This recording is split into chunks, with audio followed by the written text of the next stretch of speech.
I think I'm good. Okay, 5, 4, 3, Uh-huh. 2. He counted right this time. How's it going, ladies and gentlemen? Welcome back to the Old School, New School podcast with yours truly, Will Charles Egan and Chris Meekins. It's a pleasure to have you here again. If you didn't notice in our last episode with Jordan, when he was counting us off, he kind of had an issue with the counting. You went from 5 to 4 to 3, and then you said 2, and you were at 3, and then you looked at your fingers, and then you were like, "Oh, that's okay. right." That's I knew I had something right. I knew that from a long time ago. Yeah, so kindergarten. I just came back from Cleveland. I was Yes. up in Cleveland. It's like amazing there. Nice. In August. Beautiful weather. Cut down a couple trees. You don't have to have permits to cut down trees. Wait, really? No. Wow. Oh, no. I was just cutting them down left and right. Yeah. Anyway. Okay. I found out that it was Paul a little Bunyan. harder than I remembered. Well, yeah. Yeah, cleaning up. Cutting the tree down is easy. Uh-huh. Cleaning up after yourself Right. is the hard part. Right, So, right. how about you and your job with the solar company? Well, that didn't That was a loaded question. that was a loaded question. It didn't pan out the way I thought it would. Okay. Yeah, so let me just say this. I don't have any qualms personally with the solar industry. Right. I think I have solar panels on my house. Okay. I just don't think it was a good fit for me simply because I don't have the time. You know, it was advertised as like you're going to have 4-hour work days. I'm like, that's great. But then on top of driving to, Cape Coral, which Yeah. is like over an hour away, and then going to meetings every morning, and it's like I also need to work out, and then it's like my day is overbooked now. And it was like with this and with my writing and with some of the other things that I still want to do, it was just not going to happen. Well, So let's talk about your writing. How's Okay. that going? Now, I mean, we met with a publisher. we did. Friend of Okay. yours, Yeah, buddy. Yeah. And he's in the process of reading it. He is. impressed. So you'll probably have to get what is that person that fixes? What's that? Oh, an editor? An editor, Oh, for sure. I'm still not done. I need to go back through the first book again because it has some issues that need addressing. But yeah, it's going good. I'm currently in the process of writing the second book, which is going to be a bit longer than the first one, so it takes more time. And these are on how to put in cabinets, or these how-to books? No, I'm not much of a nonfiction guy. No? I mean, I'll read a nonfiction book from time to time. Like, I don't know if you know who Timothy Keller is. He's a great Christian writer. I love reading some of his nonfiction stuff, but I like novels. I like stories. So myself, I want to be a published novelist. And so the books that I've written are both stories, which may or may not be part of a larger overarching story, but that's for the reader to find out. And so these are things that I literally started writing the first one in 8th grade, and I've been writing this story just very, very gradually over time up until now. And Frank was telling me, he goes, I was impressed. Here's this young man that wrote 400 words or 400 pages? 400. Well, so it's probably closer to about 500 pages now, but that's between 2 different books. Okay. So, and is that a lot? It is a lot. Yeah. So the first one is over 90,000 words, which I do want to make more. I want to keep going with it. And if you're finding out, he has a lot of words. We've experienced that over the If it isn't overtly obvious, I like to talk. I do have a lot of words. I have the best words. Oh, my God. And so, yeah. Can you hear me? I'm like, I need more words. It needs to be longer. I used to, actually, people would tell me, shut up. Yo, I got that a lot as a kid. But there was like always, when I started real estate, and then I started talking all day long, and then selling real estate all day long, I ran out of words. It was like probably 10 or 15 years ago. Start repeating words. And now people are like, well, maybe you need to lose a few more. yeah, maybe you need to have an editor for your own words, Chris. But what raises a question is, we were talking a little bit earlier, how do you, we live in a world that has been like, go, Will, yes, be a writer. Sure, yeah. You should be a stand-up comedian. Right. You'll be really good at that. And then you go, oh, okay. Yeah. And you start writing, and you're actually, I don't know anybody that's actually finished a book, let alone write. I mean, anybody that said, oh, I'm going to write a book. Okay, yeah. That was just the computer. Ignore it. Okay. I don't know anybody that actually then finished. Not that saying that it's perfect and it's been and cleaned up and everything else like that. So here you are, 22 years old. Are you 22 yet? Soon, less than a month, I'll be 22. Oh, okay. Which is crazy to think about. Wow. Anyways. You know what's even crazier? Huh. In less than a month, I'll be married for 44 years. Which Whoa. is like, I mean, I can't stand myself, let alone be married to someone that actually has tolerated me for a while. Congratulations. But thank you. September 1st. So go back to this. Mm-hmm. So you're like in this space of like, okay, I want to follow my dreams, right? But you're going to have to pay. My dad's coming out. Who's paying the rent? Yeah. And how are you affording to go to the gym? And how right. do you? I mean, how are you working through that? And millions of people we have that are under 30 years old could be possibly going through that. So what's going on in that head of yours? Yeah, well, while we're singing the praises of me, I'll just come back to reality that, I feel like one of the things that I was called to first at a very young age was to be a writer. I felt that very deep in my spirit that I wanted to be a novelist, much like how C.S. Lewis is a devout Christian he's no longer alive, but he wrote the Chronicles of Narnia, which are like some of the greatest Christian novels ever. They're still some of my favorite books, and they can be read by anybody, but they have a very clear Christian message in them. Okay. And I love that.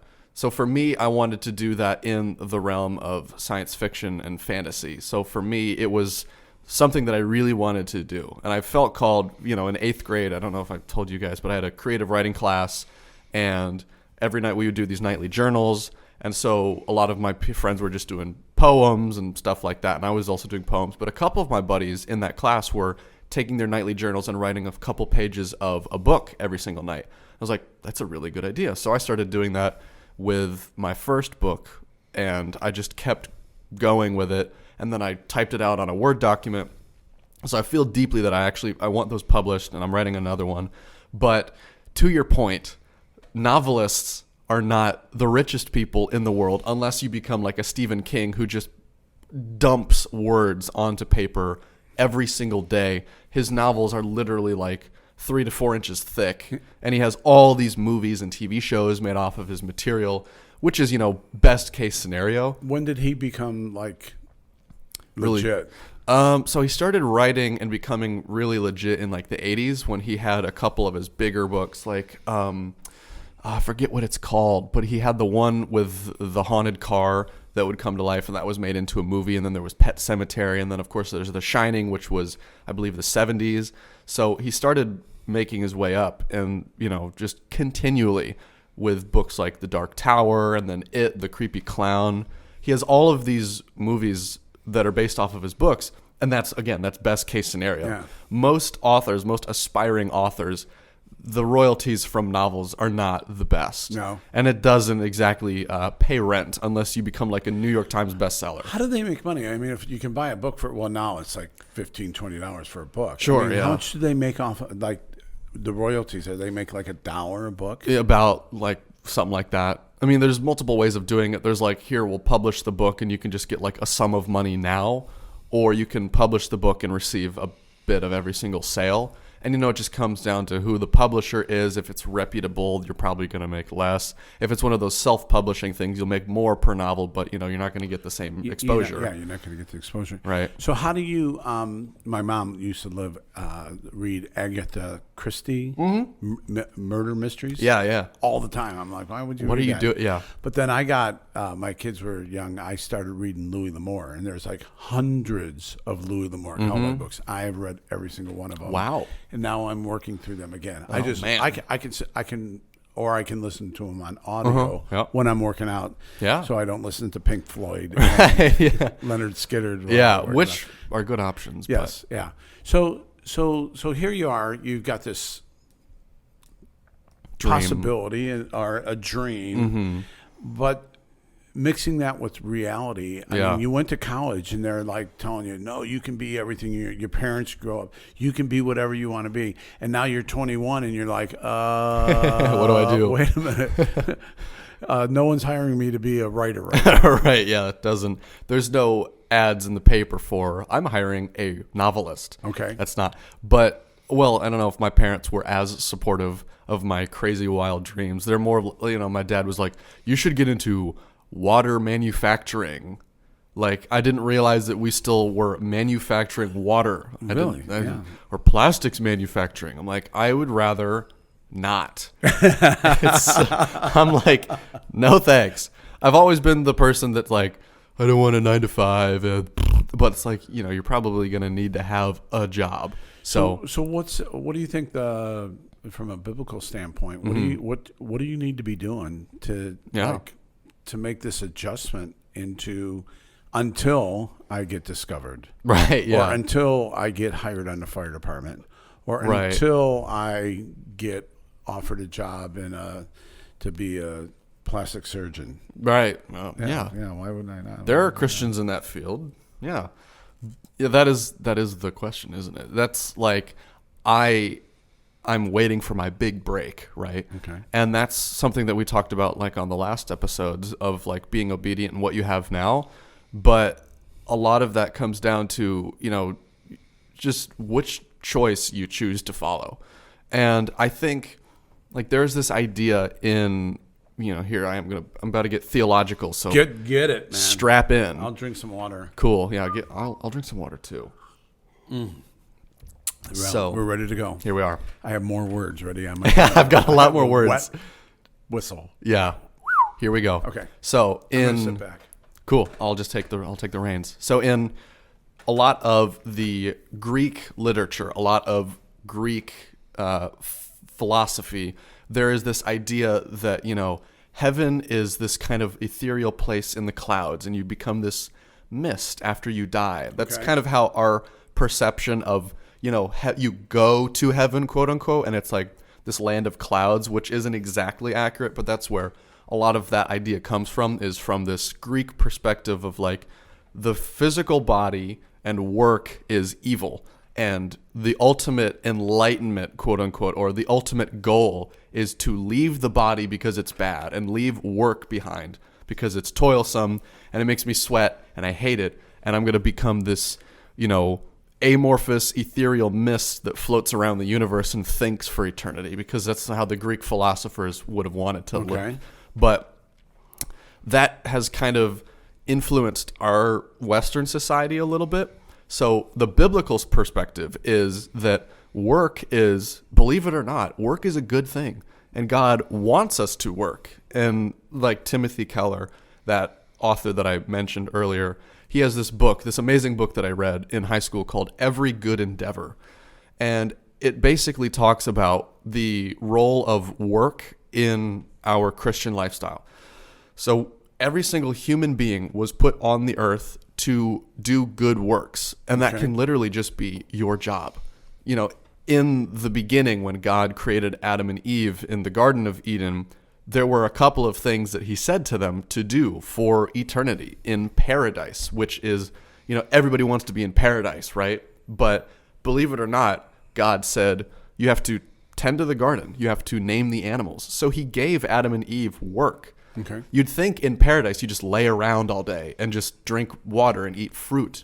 Figs, yes. Oh my gosh, they're so good. You like figs? I love figs. I don't think I've ever eaten a fig. Yeah. Well, once you get married, your wife won't let you eat any figs anymore either.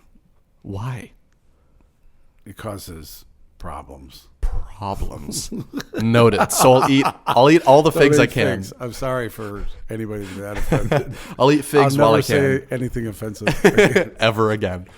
So when you're in the Garden of Eden eating figs for however you want, that is something that you'd think this is what paradise is. I get to lay around and do whatever I want. I get to sit down and just relax. But God created human beings to work in the garden. Paradise includes working, believe it or not. A lot of people are like, well, that doesn't sound right. Paradise is supposed to be, I just lie around and have wine all day. But it's like, well, God created us to have this role, whatever our role is in the world. And so the reason why work has become such a bad thing, in Genesis, it says, once they ate the forbidden fruit and they, had their eyes open and everything, God said, I'm going to make labor a toilsome thing. It's going to make you sweat. It's going to be hard. It's going to be backbreaking. Where work initially wasn't a backbreaking thing. Right. So for us as Christians, when it comes to, chasing your dreams and all that, God absolutely wants you to chase those dreams. He wants you to follow the things that he has put on your heart because he has made work for you. Everybody's idea of life is you work, blah, blah, blah, and then 60, 65, or as soon as you can, you retire, and then you just do nothing forever because I'm chasing that paradise, and that paradise is to sit around and do nothing. That paradise is once I retire, I can finally just Which when you talk to real retired people, right. They're like, this is not what I thought it was going to be. Sucks. This is no good. I can only play so many rounds of golf before I want to not do this anymore. Golf's a great game. It makes a bad god. Ooh, write that one down. Yeah. Golf's a great game. It makes a bad god. I stole that. Oh, who'd you steal it from? Some guy. Some golfer. Somebody that doesn't matter. Golfer that sold me his golf clubs. Somebody that doesn't matter. Yeah. Yeah. Well, do you think that lines up with the whole concept? I was in my Bible reading. We were talking about the body of Christ, and so every part has a different. I mean, all the parts are important to your body. All the parts. You can't go without certain parts, and there's certain parts that absolutely you can't live without. But even so, you get a little sweat pimple, and it hurts. You're like, my whole body's reacting to this little thing. Yep. And so also with the body of Christ, if we don't have writers, we actually don't get to enjoy, imagination and creativity. Yeah. If we don't have bricklayers, we don't have houses. Absolutely. And so being part of that. But again, let's go back. Like in that process, how are you balancing looking for a job, or do I just wait until God?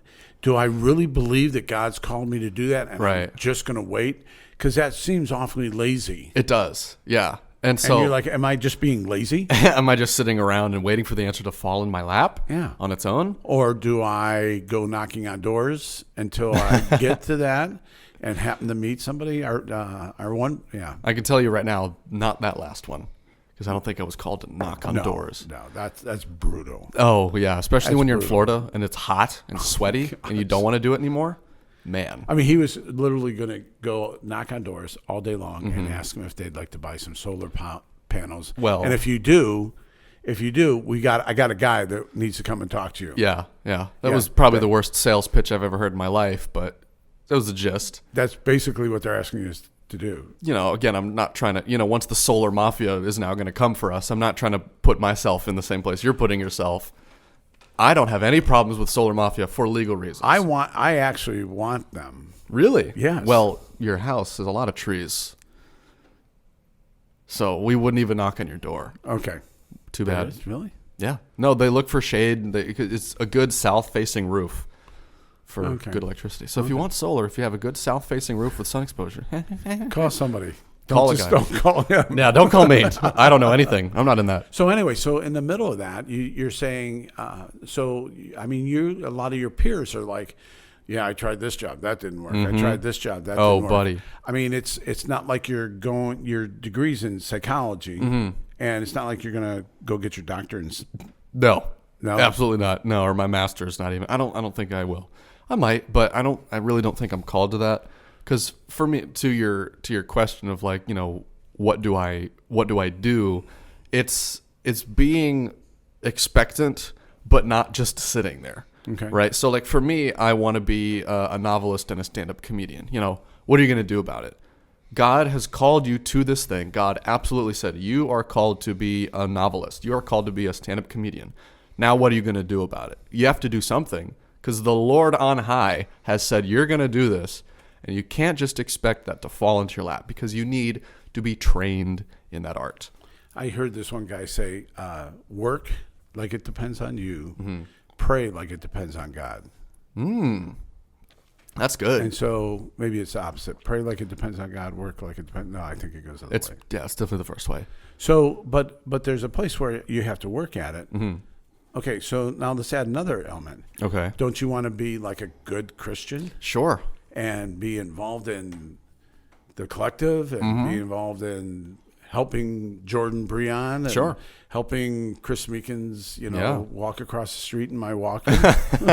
You're not quite there yet, but once you get there, I'll be there to help. Okay, when I go to the gym, keeping the weights off my neck. Right, yeah. Like, that's like 45 pounds, Chris. That might be a little bit too heavy Bad for you. form. How much does that bar weigh? The bar is like just 45 The bar is 45, yeah. I use that for curls when I do my... You do forearm curls? Yeah. You're hilarious. So when I shake someone's hand, so you I can want them to intimidate know. That's why you work out? No, actually, I don't do it. I do it because that's the one thing people don't exercise, and all of a sudden, that's true. It loosens up the joints for arthritis and everything else like that. Oh, really? Oh, yeah. I do it every day. Shoot, I guess I have to do that. Oh, well. I was in a weightlifting contest back when I was your age. Really? Yeah. Wow. About 50 pounds ago, and I won the contest because I was able to hold the weight. Okay. You got 300-400 pounds. Yeah. And you're deadlifting. Okay. Your legs can lift it. Sure. But your hands can't hold it. So your hands have to be just as strong as your legs. Okay. Well, yeah. Right? I mean, yes. That sounds completely right, and I feel like I don't need to argue with you on that. And where does this going? The whole body. No. Yeah, well. I made a little transition there. It was good. Yeah, so the whole body has different roles. How are you, how do you still do, okay, I want to be a good Christian, and they tell me that's the top priority in my life. Yeah. I want to be a good husband. Well, you got to be a good Christian. Okay, and so, I want to be a good Christian. Pastor Andy says, be a good father this last week. Be a good family member or participant in your family, or whoever. So I want to do that, but I want to do work, right? But I also want to follow my dream, right? And what do I do? So how do the three of those mix together? Don't you find that hard? Sure. A lot of people think that you're juggling all of that. It's like, how do I keep up with this and keep up with this and keep up with this and keep up with this? Because I've got and people will compartmentalize things, and that's true to an extent. You have your dreams, you have serving in church, you have the family aspect, you have working out, you've got to tend to this person, you've got discipleship, and it feels like but part of it is all of those things God wants to be a part of. So God is very much a part of your discipleship as much as he is a part of your 9 to 5. And so a lot of those different aspects of your life can meld together. Right. So it doesn't feel like you're overwhelmed with all of these different things. It's just you have one responsibility, which is, to serve God and love others in all aspects of your life. And, even when it comes down to practical things, it's like, okay, well, that sounds all fine and dandy when you write it down on paper like Chris here. But like, what do I actually do practically? And that's, something as simple as writing out what does your perfect day look like, which is something that you talked about, which is Chris's perfect day. Chris's perfect. That's honestly as a perfect example of how do you map out the things that you need to do and that you want to do that will fulfill you. And it's like, okay, now make a schedule. If I get these things done, it's going to be a good day. Yeah. Perfect. You work, you have physical fitness, you have meeting with time. Yeah, with God, and then whatever else you need to do with, the dream. For me, it's going and writing for like a couple hours or working on a bit. And a lot of the time, some of those things will interact. So I'll be at the gym and I'll get an idea for a bit and I'll write it down. So 2 birds with 1 stone, right? Okay. So it doesn't have to be, I'm going to only do this at this time. I'm going to only do this at this time. A lot of the times things can overlap, and then it might start to feel like you're juggling a lot of things. But really, it's just as long as you have your quiet time with God, as long as you start your day off on the right foot and you get filled with that spirit, a lot of things with, that momentum, so to speak, kind of like the snowball effect, will just roll exactly how they need to roll. Well, there is something about when I'm working, I actually have to open up the little book. Joyce made me this little booklet. Maybe someday we'll talk about it. We'll bring Joyce. We'll have her as a guest. Dude, great. A woman? Maybe. Believe it or not. Is she allowed to talk on the radio? Well, sure. I'm not going to answer that question. That is a loaded question. But we made this book out, and it's amazing as I get through it. I'm like, okay, I've got through that. Okay, and I did that, and I'm really excited that I got it done because I really wanted to get it done. Yeah. But I'm like super ADD, and so it's like, it's just not there. If it's not in front of me, right, it's not there. My wife would. Well, okay, never mind. No, what? When we first got married, she goes, "Don't you see those clothes on the floor?" And I'm like, "No, I'm on this side of the bed. I can't see on that side of the bed. And if it's not in my view, I don't see it." Out of sight, out of mind. Sorry, all you young women that are going to get married. That's going to be one of the problems. Yep. But did you ever read the book Purpose Driven Life? Never. Get Out. No. It's a great book, and one of the things that he talks about is that God's created us to work, like you said there in the beginning, and work is an act of worship. Yes, 100%. So, and we forget that in our world. We like, oh my gosh, this is like this horrible. Sucks. Yeah. But it is an act of worship when we go and we represent 100%. God. And sometimes it's a really bad job. I mean, we don't do it. I've had plenty of those. But we bring God glory when we do it as an act of worship. And that's something that I wanted to touch on is having the bad job. And that 100%, oh my gosh, don't even get me started. That has been every single job I've ever had is terrible. I don't like this.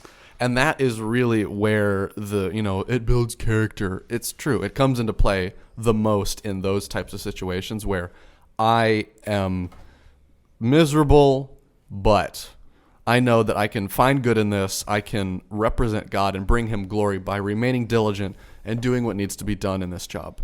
Better yet, going above and beyond.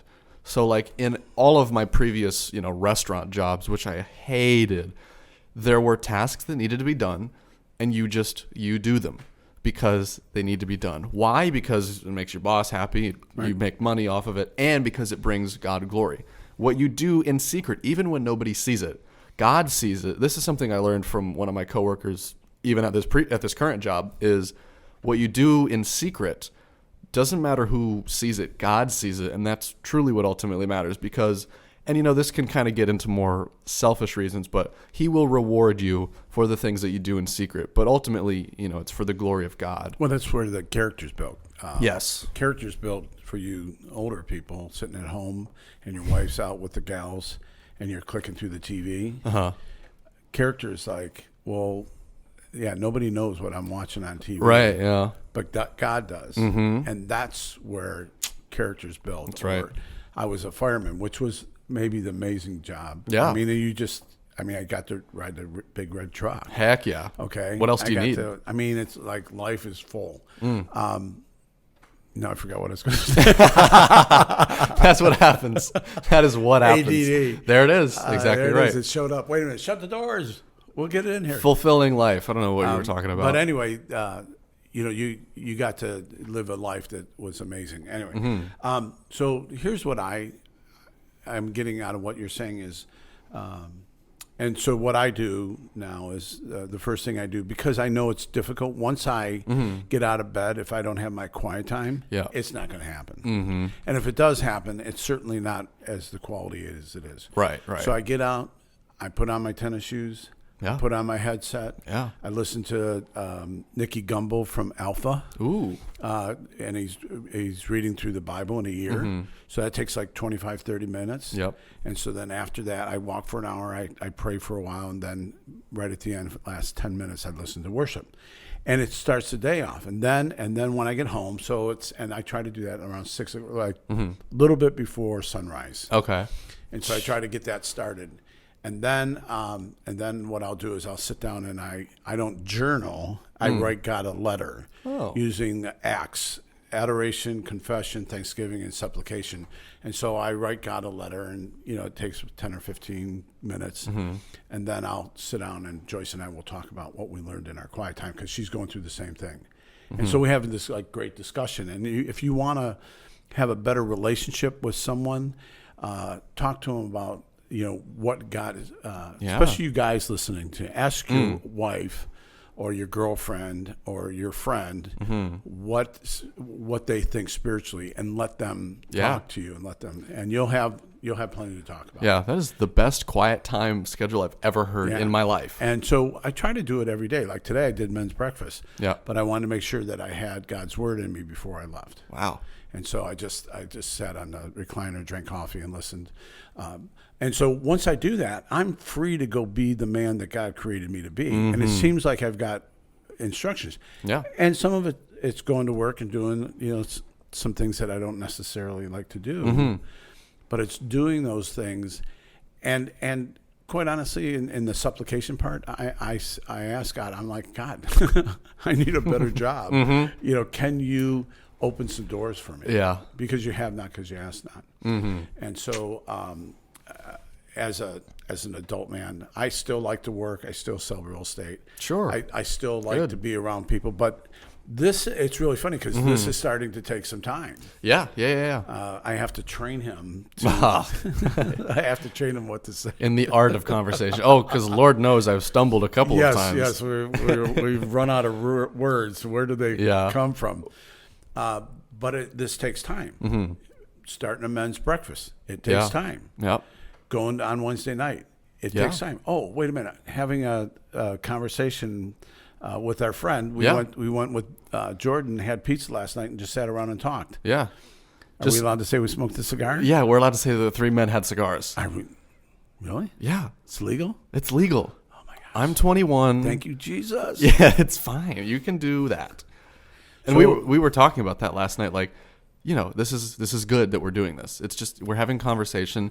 And, the cigar is just sort of the afterthought. It's not like we're like I need this. I gotta have a cigar. Right. There's just something about it. Yeah. I mean, I know it's a good conversation piece. My wife's like, "Why do you have to have a cigar? You stink like an ashtray when you get home." I'm like, well, that's the best part. Keeps you off of me. Am I right? No. Yes, back off, woman. Anything else? I just really liked what you had been bringing up about, the nature of work is something that requires being filled up, kind of like how you have your quiet time. And that's something that I need to get better at. I recently just bought a new journal because I had this really good conversation with some of my buddies is like, the three of us, we were actually having cigars too. We're all over 21. It's fine. So we went to Marina Jack's, the island park over there. Yeah. And so we went out on the peninsula. It was like midnight, and by the time it was over, it was midnight. But we got there, and we just sat around one of the tables. I had the ashtray in the middle, and the three of us just had cigars, and we were just talking about what God was doing in our lives. See, you can still have cigars and be godly men. Oh, yeah. Yeah, well, the great part is it makes you sit still for an hour. Absolutely. Because it's something that, what's great about a cigar and what I like it is it forces you to be conversational and slow. Yeah. So that's why I like it a lot. And so the three of us, we were talking and just, what God is doing in your life. My buddy was actually in Hawaii on Maui while it was on fire, and he literally got out. He got evacuated from the island. Yeah, he was there on vacation with his family in a resort where the resort next door was on fire and people were dying, and they had no food, there was no supplies, and they got evacuated a day early from when they were supposed to leave, and they almost didn't make it. So he's like, I've been learning a lot about being grateful. I'm like, yeah. I'm glad you got that out of that. And then my other buddy, he's been learning about, much of the same thing I'm learning about is, purpose with your calling and what you're supposed to do in the future, because a lot of the future is sort of uncertain. He said he had this vision of I feel like God the vision was I'm standing at the edge of a cliff per se, and there was this fog, and he was going to go into the fog, and he had a vague outline of what it was beyond the fog, but he still didn't know exactly what it was. And God was like, just trust me and go in. And me, I'm having very much of the same, learning currently. And I had, we finished with prayer as good Christians do. We finished with prayer. With a cigar in your hand? No. We all had them out by that point. Okay. So right. God was still okay, thank God. And we, for me personally, I don't know, this is just kind of me. When people pray at church, I kind of like to keep my eyes open a little bit for the first 30 seconds or so. Mm-hmm. I don't know. It's just something I like because it's, bow your eyes and close your head to get I said that correctly. Yes. To keep the distractions out. And I don't know, something about keeping my eyes up. I don't know. But I kept my eyes open for a little bit, and they were praying. And I felt God say, close your eyes and I will show you.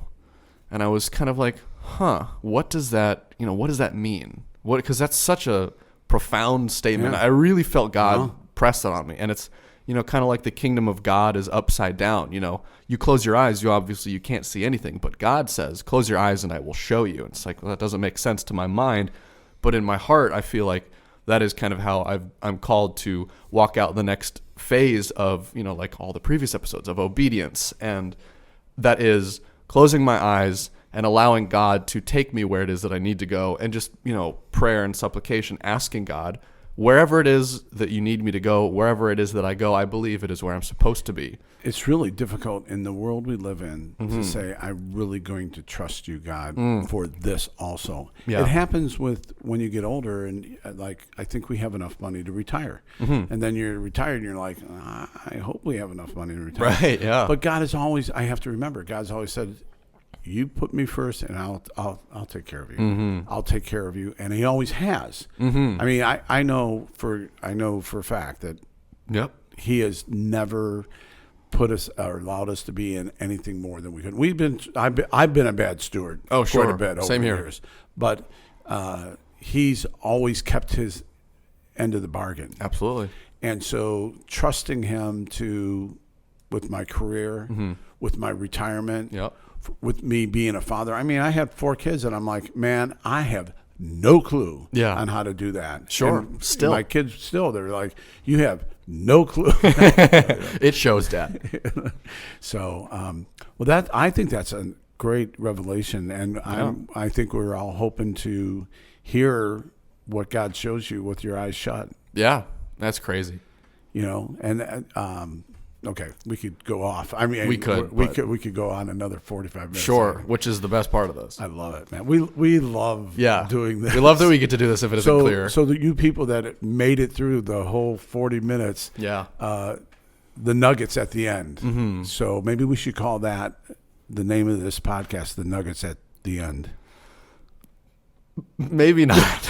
maybe not. Maybe we don't call it The Nuggets at the End. Yeah, that's probably not good. Now that I think about it. No.